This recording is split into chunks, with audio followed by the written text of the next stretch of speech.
என் தந்தை இன்று காலை 5:10 மணிக்கு மும்பையில் உள்ள முலுண்டில் மருத்துவமனையில் அனுமதிக்கப்பட்டார். காலை 6 மணி முதல் இந்திய அரசின் சுகாதார காப்பீட்டு திட்டமான ஆயுஷ்மான் பாரத் யோஜனா திட்டத்தில் பட்டியலிடப்பட்ட அனைத்து மருத்துவமனைகளுக்கும் நான் அழைத்து முயற்சித்து வருகிறேன். சரியா?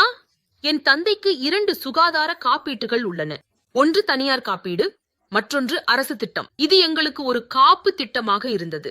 ஏனெனில் அவர் வயதாகி வருகிறார் என்பதால் ஏதாவது தவறாக நடந்தால் மற்றும் தனியார் காப்பீடு முடிந்துவிட்டால் அரசு காப்பீட்டை எடுப்பதாக முடிவு செய்தோம்.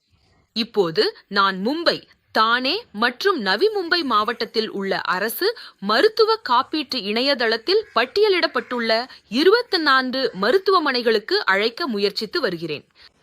அவற்றில் 10 மருத்துவமனைகள் இந்த திட்டத்துடன் தங்களுக்கு தொடர்பே இல்லை என்று மறுத்துவிட்டன. அற்புதம். 5 அல்லது 6 மருத்துவமனைகள் முற்றிலும் தொடர்பு கொள்ள முடியாத நிலையில் உள்ளன. சரியா? மற்ற 6 மருத்துவமனைகள் இந்த திட்டத்தின் கீழ் சில சிகிச்சைகள் மட்டும் குறிப்பிட்ட மருத்துவமனைகளில் மட்டுமே காப்பீட்டில் கோர முடியும் என்று எனக்கு சொல்கின்றன. உதாரணத்திற்கு, தானேயில் உள்ள ஜூபிட்டர் மருத்துவமனையில் நீங்கள் ஆன்காலஜி சார்ந்த சிகிச்சைகளுக்கே மட்டும் சுகாதார காப்பீட்டை கோர முடியும். காட்கோப்பரில் உள்ள அப்பெக்ஸ் மருத்துவமனையில் இந்த குறிப்பிட்ட காப்பீட்டை நீங்கள் அவசர சிகிச்சைகளுக்கே மட்டும் கோர முடியும். நான் நினைத்தேன் சுகாதார காப்பீடு என்பது மிகவும் எளிமையான விஷயமாக இருக்க வேண்டும் என்று.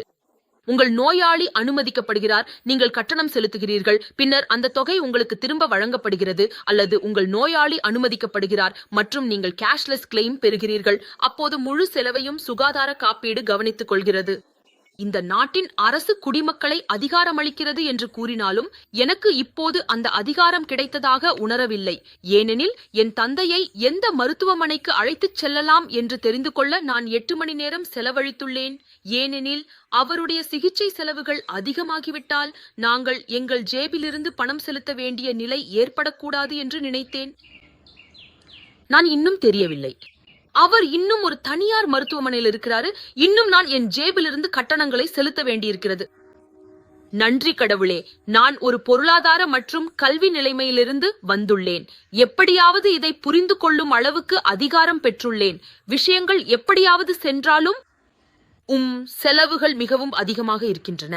ஆனால் குறைந்த வருமானம் கொண்டவர்களை அதிகாரமளிக்கிறது என்று கூறும் ஆயுஷ்மான் யோஜனா இப்படி ஒரு சுகாதார நெருக்கடியை சமாளிக்க தேவையான நிதி வசதி இல்லாதவர்களுக்கு அவர்கள் எப்படி இதை சமாளிக்கப் போகிறார்கள்? இந்த யோஜனாவிலிருந்து பயனடைந்தவர் 5 லட்சம் ரூபாய் காப்பீடு வழங்கப்படும் என்று கூறும் அந்த கார்டிலிருந்து பயனடைந்தவர் யாராவது இருக்கிறீர்களா என்று தயவு செய்து சொல்லுங்கள்.